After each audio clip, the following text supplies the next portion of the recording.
Good afternoon, Carl. Greetings, Michael Kitces. How are you?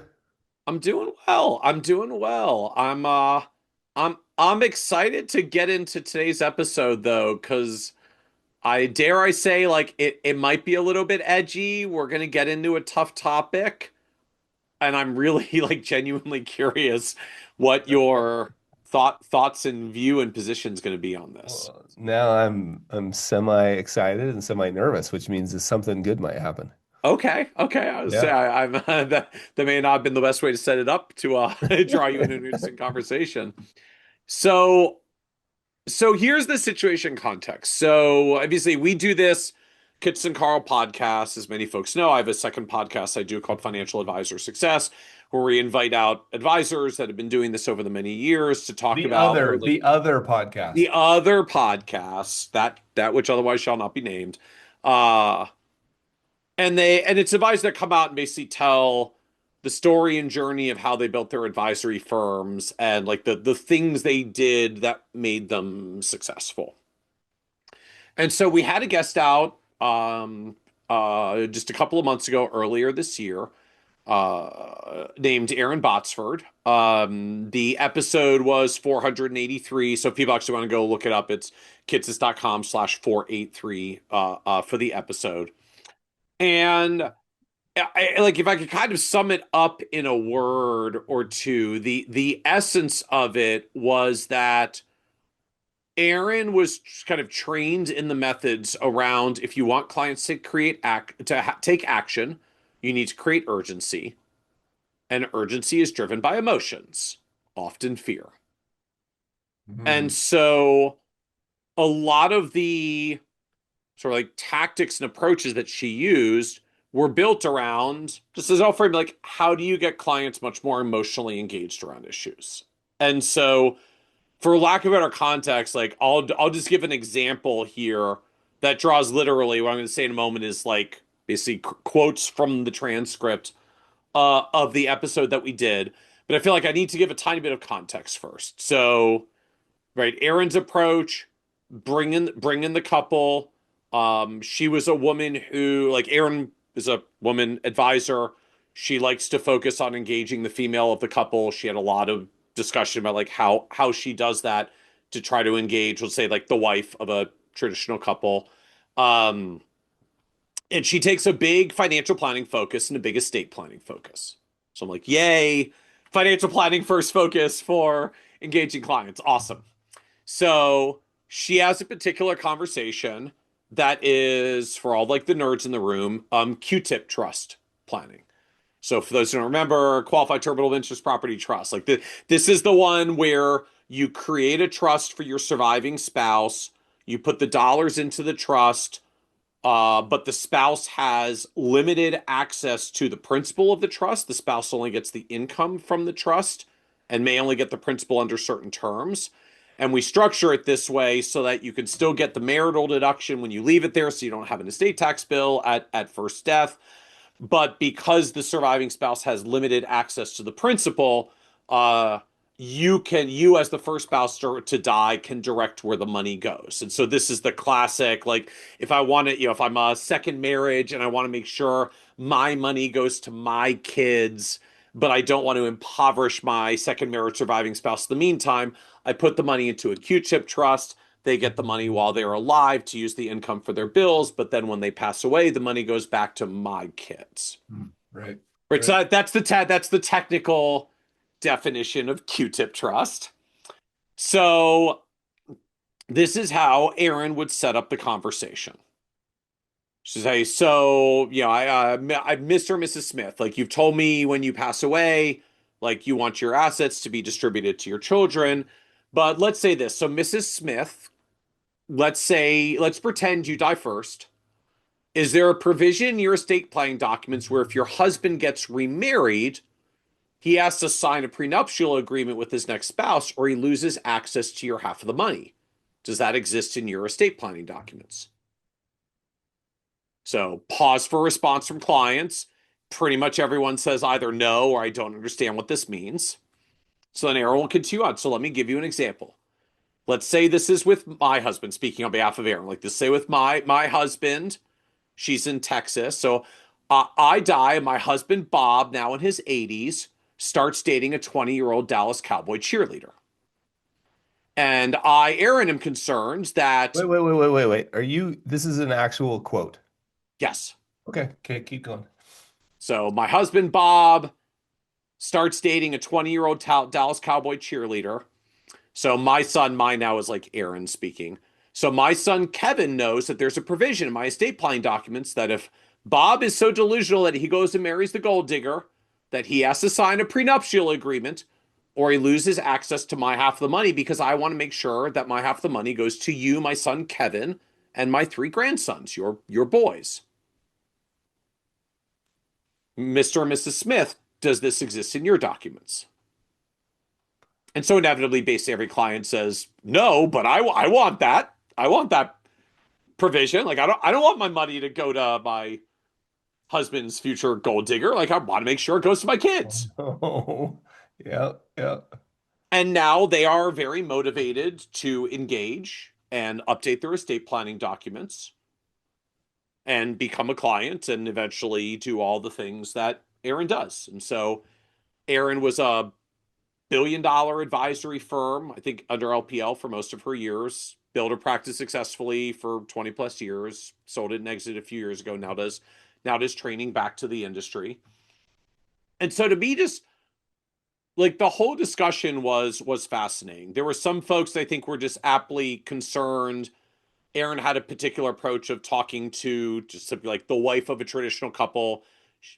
Right or wrong, she worked a lot with baby boomer clients. Baby boomer clients tend to follow traditional couples dynamics, and she would try to engage wives in particular around this. Getting back, ironically, to our whole episode a few weeks ago about engaging the less engaged spouse. Right. Aaron was very good at engaging the less engaged spouse on nerdy estate planning topics like Q-tip trusts, because Right. she had, shall we say, a very colorful way of putting Yeah. it forth and making it real and getting people engaged. And so like the feedback from the advisor community I thought was fascinating to this. So some I bet. were I bet. really upset about the sort of the gender dynamics of how this conversation was set up with clients, prospects technically at that point.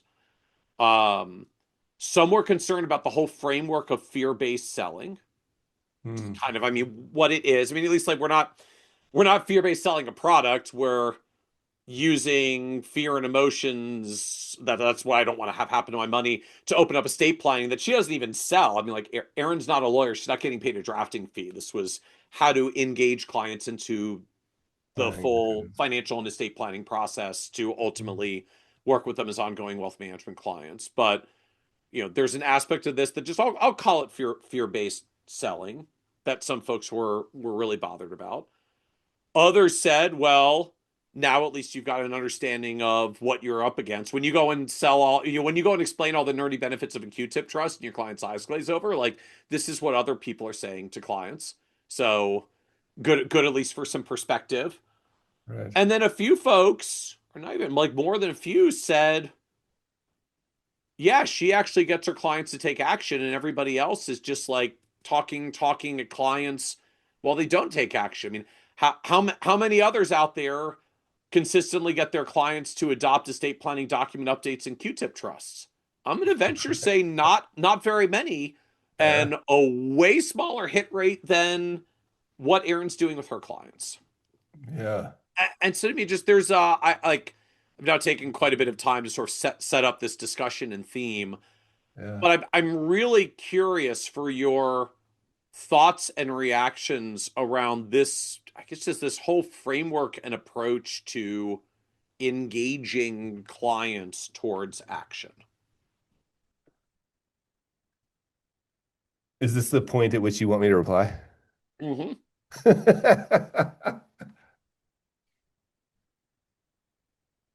Yeah, that's there's a lot there to think about. I just because something works for someone doesn't mean it's something that I'm interested in doing. And there's a second layer to this, like whether it's negatively reinforcing stereotypes that we'd rather move on from. Like I think that's, to be honest, I'm not trying to be careful here. I'm trying to be honest. It's beyond the scope of like I'm always I've increasingly been I've increasingly been very, very careful when someone's been really successful at something, like who am I? Like uh, but the fear-based stuff and specifically we could certainly talk about it. And I think that falls under the heading for me of just I have no doubt that that stuff works. And we see it all over the place, and urgency. And Andy Grove, the chair, CEO of Intel, wrote that great book Only the Paranoid Survive. Is Andy right about that?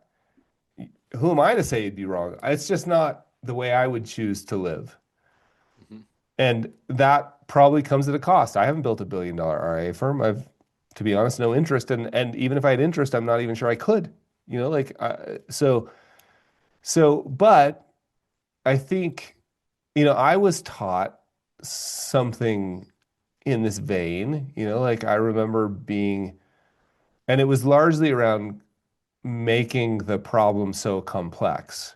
So it wasn't, I don't remember it being framed, and I'm trying to be careful here with my memory. Like I don't ever recall it being framed as fear.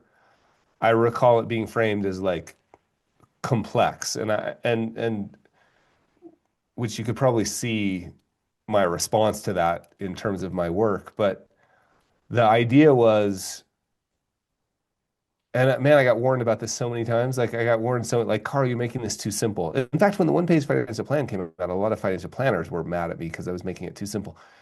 And the framing was, and I think this came out of the words of a trainer at a sales thing in my first year or two at one of the firms that provided great sales training. It was like, it's kind of like you want to dig a pit, throw the client into it, and then look down and say, I'm the only one with a rope, Yes, that right? And the pit, that's literally one of the analogies I was taught as well. yeah, I learned it and as a ladder, not a rope. yeah, and the pit in where I was taught about it, the pit was complexity. Like it's going to be very complex. It's really hard for you to manage. Did you understand how many moving parts? And so it wasn't fear; it was complexity. Well, and then of course I do remember some sales training around urgency. Of course, urgency is like the classic one, right? Um, but I can pause there if you want to, but like I'll just finish this one thought. My thought on it is it may not be nearly as effective. What I'm about to say may not be nearly as effective. There's a reason everybody teaches about urgency. There's a reason that you get, those pop-up windows. There's a reason that you get spam text messages because they must work, right? Like, or else they wouldn't be happening anymore. But I would rather, even if I'm going to use urgency, I'd rather use urgency towards helping somebody reach their goals, like be the kind of person, like positive urgency. Like there's a thing you really want to get done. Yeah, How can I help you get that thing done? And again, that means I may not be as successful, but it's who I want to be. It's yeah, how I want to walk in the world. It's the kind of energy I want in the world. And that does not make anybody else's way wrong. It just means that it's a different focus. So that's kind of my initial response. Where would it be helpful to you have, where would you like to go from here? I Should we just, Michael, for hell's sake, should we just talk about the gender stuff? sure. What do we think about that? Like, what do we think about the use of term gold digger and the use of term Dallas Cowboy cheerleader and what and again, not to pick on anybody specifically, because there's plenty of those are regional things that we could pick plenty of regional things, but are we reinforcing unhealthy stereotypes for the sake of sales? Is that an okay thing for us to discuss here? Um, so so look, I mean, as you noted, I guess sort of the particulars of stereotypes and the particulars of those dynamics will, at the least, vary regionally, right? Dallas Cowboys have some particular dynamics around this that Sure, and that's a very that make it salient if you're in the yeah, that's a Dallas particularly market. loaded like idea that resonates Yeah. really strongly, you know? Uh, but you know, I mean, honestly, I really do struggle with this because look, I mean, the fear, right? I mean, I'm gonna try using the genericized terms, like the fear that my spouse will remarry and my children might be disinherited someday, like that's real. That's real. You It's don't have sorry, to sorry, use let's pause real quick. That's real for who? It's not real for me. It's real for who? Like, are you saying for most people that would be real? Because for that might most be people, for reasonable. many clients have certainly had over the years didn't introduce the conversation nearly this colorfully, but Yeah. you know, would it Like be a that's a concern? reasonable Would it be a planning concern if conversation. your spouse remarried and disinherited your children? Sorry, was that a question or? Like rhetorical question to a client, not Oh, okay. Right, right, like right, to you right, right, directly. right. Right. And Like just to get my answer out of the way, my answer to that question would absolutely 100% be I love and trust my spouse, and it's not my job to yeah, determine what she would do in after I'm gone. Now, that doesn't make that the right answer. Do you know what I mean? yeah, And look at one thing you did say earlier that I think was really impactful is uh, this advisor has done this really successfully, and I really, really, really resonate with the, actually getting people to take action yeah, versus just talking, talking, talking. Like that's really important. I don't know where it fits in, but that's really important. yeah. So like, I mean, even this question, I mean, you know, uh, I mean, I can think of clients over the years that had varying levels of stringent terms over making sure Sure. that Sure. money went certain places after death. I can remember a particular client where it wasn't even just that he was concerned about that if his spouse was actually the gentleman in this case, he wasn't only concerned that his spouse might remarry and wanted to make sure that money went to his children, but he also had a very unusual last name as an immigrant. He was very attached to the name. It had become a point of contention with his son, who wanted to change the name to something simpler to pronounce and spell in English. And so he not only had terms in his estate documents to make sure that the money went to his son if his wife remarried, but then if his son changed the family name, he was disinherited too. Right. Can I pause you for a second?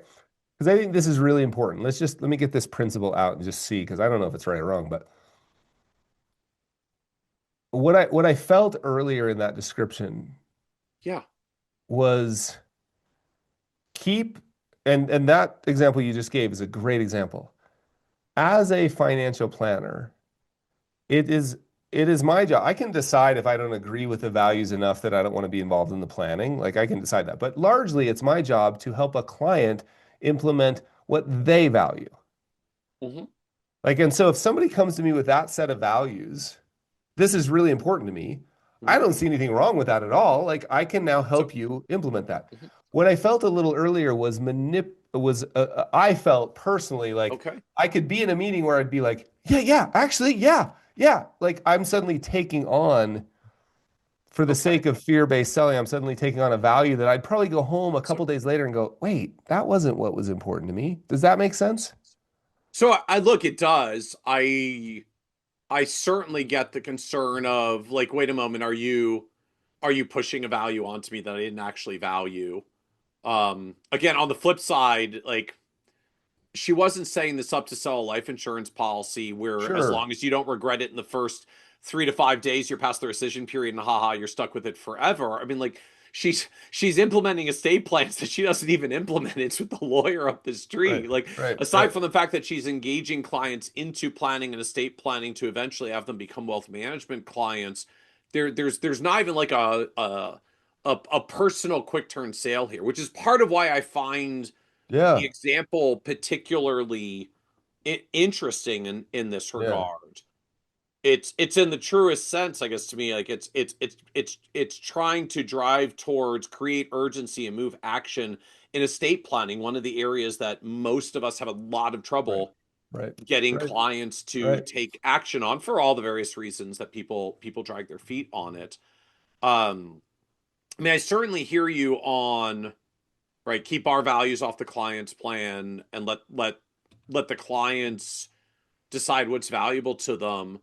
But, what if the client just, here's this whole thing from Aaron, says, that's not like in your situation, you know what, that's not really a concern for me. I'm Yeah. quite Yeah. comfortable Fair that enough. my spouse will make good and prudent decisions.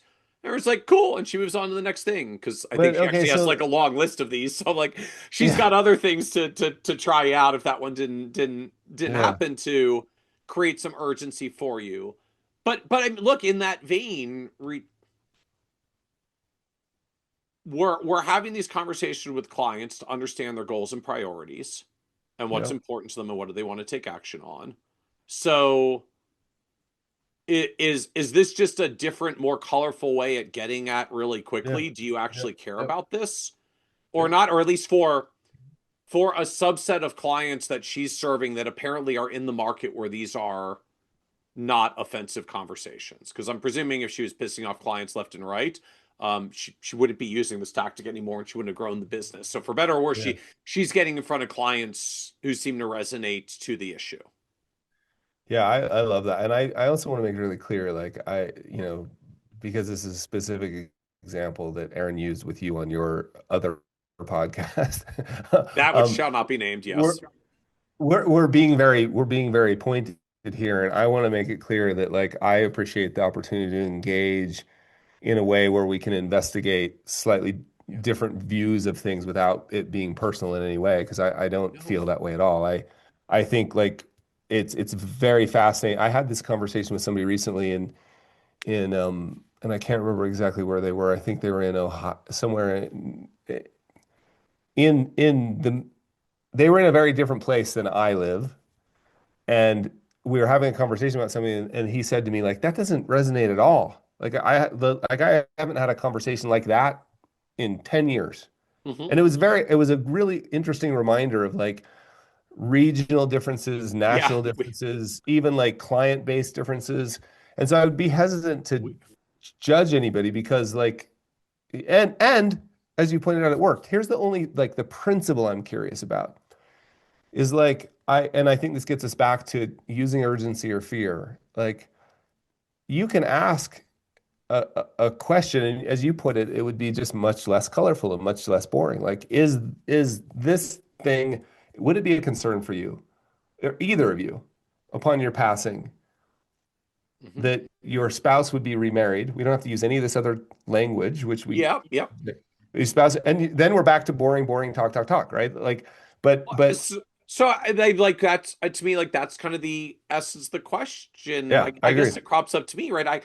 I can do you know It's much less the loaded. very It's less value based. neutral, Yeah, it's if neutral. either one of you, regardless of gender, were to pass away and go through a marriage, Yep. how concerned would you be that whichever spouse's future spouse might get the money instead of the children that you You had together? diagram that on the board. Yeah, yeah, You, diagram that on the board. yep, This is yep. called a Q-tip trust. This is how we solve it. Like, Yeah. And nobody does anything because that was really boring.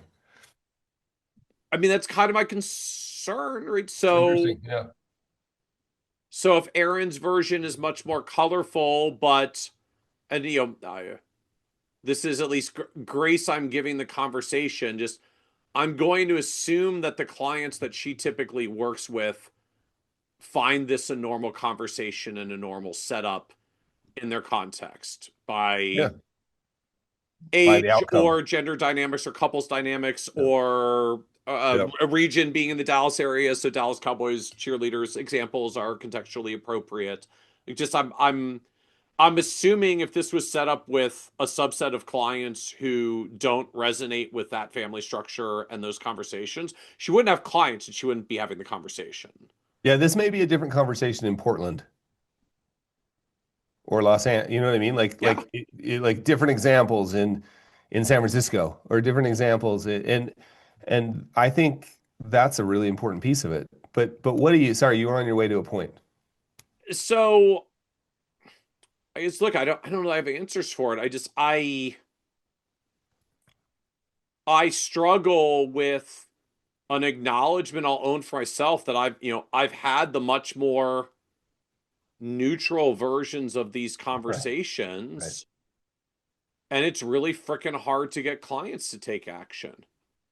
And I can own and reflect that some version of the conversation that looks more along the lines of how Aaron sets this up wouldn't be my particular examples, but the way that Aaron sets this up creates a motivation to act and emergent and urgency. And I hate like the labels for it. It's like a more emotional engagement that drives people to action than a logical engagement to appeal to the benefits of Q-tip trusts that I can attest from some number of years of experience is not the most motivating conversation for a lot of clients.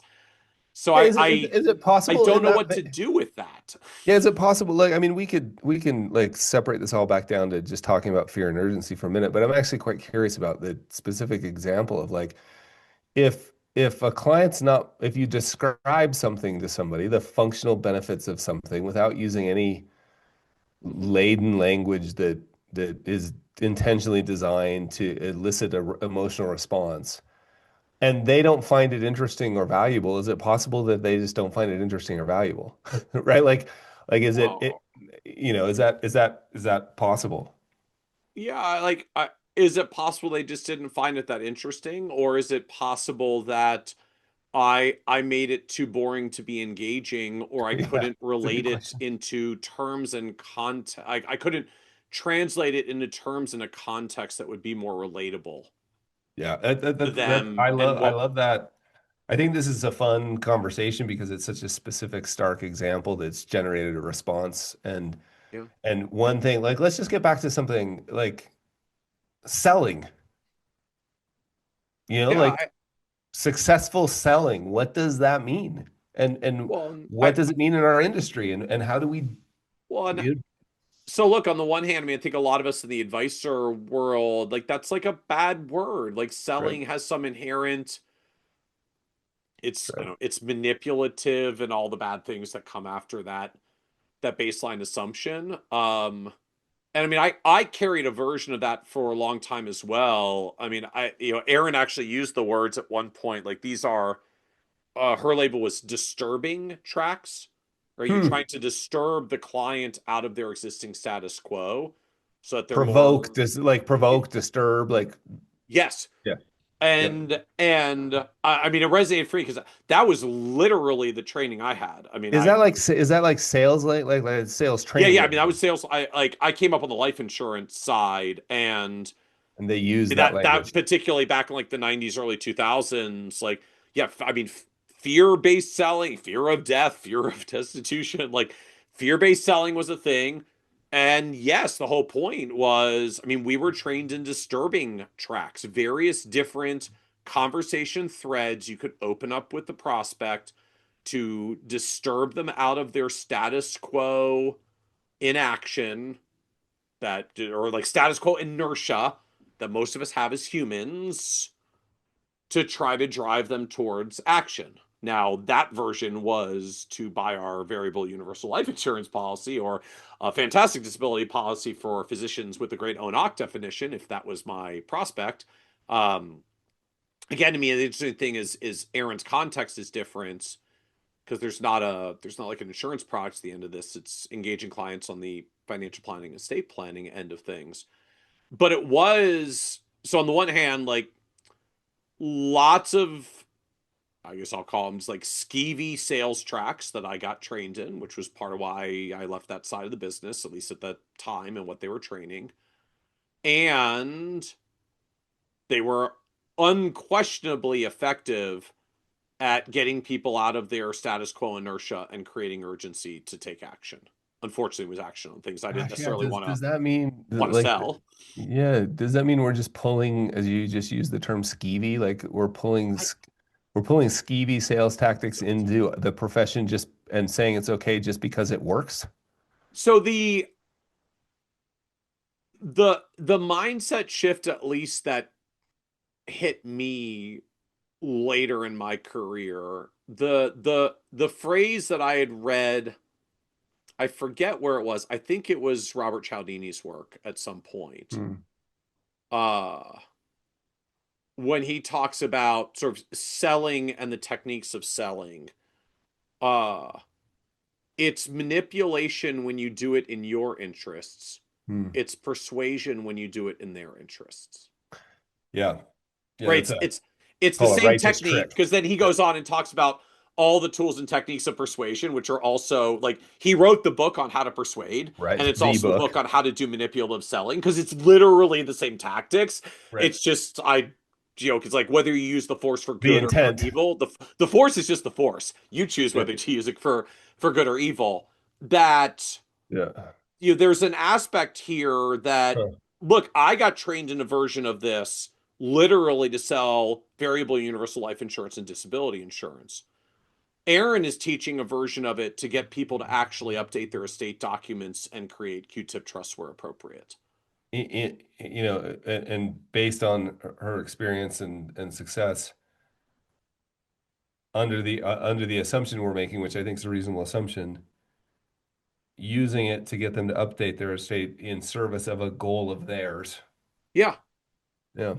Yeah, I'm just going to make this statement that like I have no doubt that it works and I'm not interested in it. And this is one of those Yeah. situations I find myself in often where I'm like what I'm about to say is wrong and it's terrible business advice, but it might save someone's soul. Like I don't care if Yeah. it, but because I love the idea of like, what if I was just less effective, but I walk through the world with what came to mind was fear-based selling, and I don't know if Bill Bacharach launched values-based selling in response to fear-based selling, but Oh, if he I did in actually the don't know. I mean, he launched values-based selling in the fear-based selling era. Yeah, I know exactly. That's what I was thinking through, and I was Yeah. like, man, it's such a nice shift to like maybe I'm gonna like love-based selling. Maybe I'm gonna focus on your values and helping you reach them, and it's gonna be a positive thing. I even if that doesn't work, I would choose to do that over the other. But you're right, underneath them sit the exact same tactics. Do I guess this is the last question I'd have. I mean, do you feel frame it like a desire to try to help clients have more urgency to take action? 'Cause, I mean, that's kind of the essence Yeah, that's a here. I good mean, question. is Sure, it the but tactics or is it just the idea of I don't want to or think I should have to create urgency. Either the client's ready to act and then I'm going to help them do their thing, or they're not and it's cool. But my ideal client profile are people who have the financial wherewithal to pay me and are willing to take my advice when I give it, and then I don't have to deal with this problem because I just yeah. only work with people who are like ready to take my advice when I deliver it to them. Yeah, that's a Is there really validity to create urgency, or is that part of the? I guess validity is a harsh word. But I mean, is there comfort to create urgency, or is that part of the ickiness unto itself for you? I'm not one of these people that see sell. I love selling. It's one of my favorite things.